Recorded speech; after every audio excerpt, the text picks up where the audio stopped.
Good afternoon or good morning, depending on the time that you have your class. Today's video is part of GoFormative, and you're going to watch this. You've already logged in and linked to this, but then you go back and you have 6 questions, I think, to answer on your GoFormative site about this. All right, the very first part here.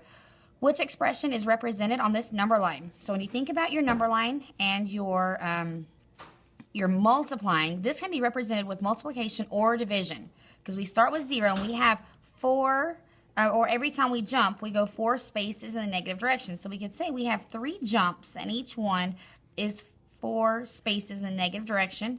So therefore we end up at negative 12. Or we could say we have 3 jumps in the negative direction and each time those are 4 spaces. So 3 times negative 4 is negative 12, and negative 3 times 4 is negative 12. Now this can also be division. So we could say, well, all the way over here to negative 12, I can break that into 4 or 3 equal groups. And each one has 4 spaces in the negative direction. Or I could say I can divide my negative 12 by negative 4, because how many groups of negative 4 will go in there? And there will be 3 groups. Okay, this can be written as multiplication or division. So we're doing them both at one time now. Okay, again, the same thing. We start at 0. We're headed to negative 20. So we have 1, 2, 3, 4 jumps, and each one is 5 spaces in the negative direction. And we end up at negative 20. It's pretty easy. Or I could say I have 4 jumps in the negative direction, and each one is 5 spaces long. So the negative could be on the 4 or the 5. But if there's one negative here, my answer is still going to be negative 20. And again, it could be done with division. It could be negative 20 divided by negative 5 equals 4. 20 divided by 5 equals negative 4. 20 divided by 4 equals negative 5. Or 20 divided by negative 4 equals positive 5. You can write all those down if you wanted to. Okay, you can also go in the positive direction. We can start here and say, well, we have 1, 2, 3, 4 jumps. And each one is 1, 2, 3 spaces. And we end up at 12. We're not going in the negative direction. We don't have anything moving left, and our number here, 12, is not negative. So these are all positive. Now, there is a way that we could say negative 3 times negative 4 is positive 12, but we'll talk about those at a later time after tomorrow. Okay, we can also use these with integer chips here. So this just says how many groups there are. Multiplying, dividing is just kind of the same thing as grouping. So this right here, I could have 6 negative counters, which is our 6 of the red counters. And all we're doing is grouping them. Okay, this can be 3 groups of negative 2. That's what that would be. It's just 3 groups of negative 2. So I could say 3 times negative 2 equals negative 6, because I have 6 negative integers total. Or I could say negative 2 times 3 equals negative 6. Or I could do division. Think about your fact families. Your other activity today involved fact families.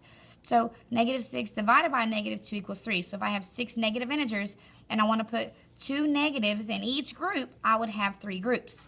Or I could say 6 negative integers divided into 3 equal groups would give me 2 negatives in each group. Okay? All right, so I want to go over a couple more here. What happens whenever we have some more negatives? Okay, so if I just started with 1, 2, 3, let's go with 8 here. Okay, I want to put these into groups. So I have 8 negatives here. So I could say two counters in each group with 4 groups, but there are 2 negatives in each group. So this one would be negative 2 times 4 would give me 8 negatives total. Okay, because I have 2 negatives in each one. Now, there's one more thing here that I could technically say, well, if I have 4 groups of negative 2, I get negative 8. But what if I do the opposite? Okay, the opposite of 2 groups of 4, or 4 groups of negative 2. Well, then I just flip them all over, and they become positive 8. So that one's kind of tough. And so we'll talk about that again. I'll do one more practice problem with it, okay? I'll do maybe 3 groups of 3, or negative 3. Okay? So this one I have 3 groups of negative 3 and gives me 9 negatives right now. But if I said I want the opposite of 3 groups of negative 3, because you can't really say negative 3 groups, but you can say the opposite of 3 groups, we just flip them all over.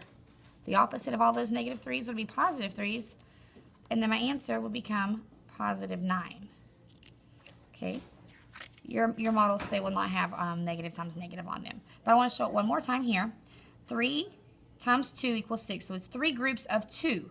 Right here we could have, okay, if we did negative 3 times negative 2, well, it's kind of doing the opposite here. So the opposite of 3 groups of negative 2. So that's just one more way of showing the exact same thing. So your Go Formative questions will just have some more integer chip pictures, and you're just choosing the correct equations. So be very careful and think about your facts families every time you solve those. Have a great day.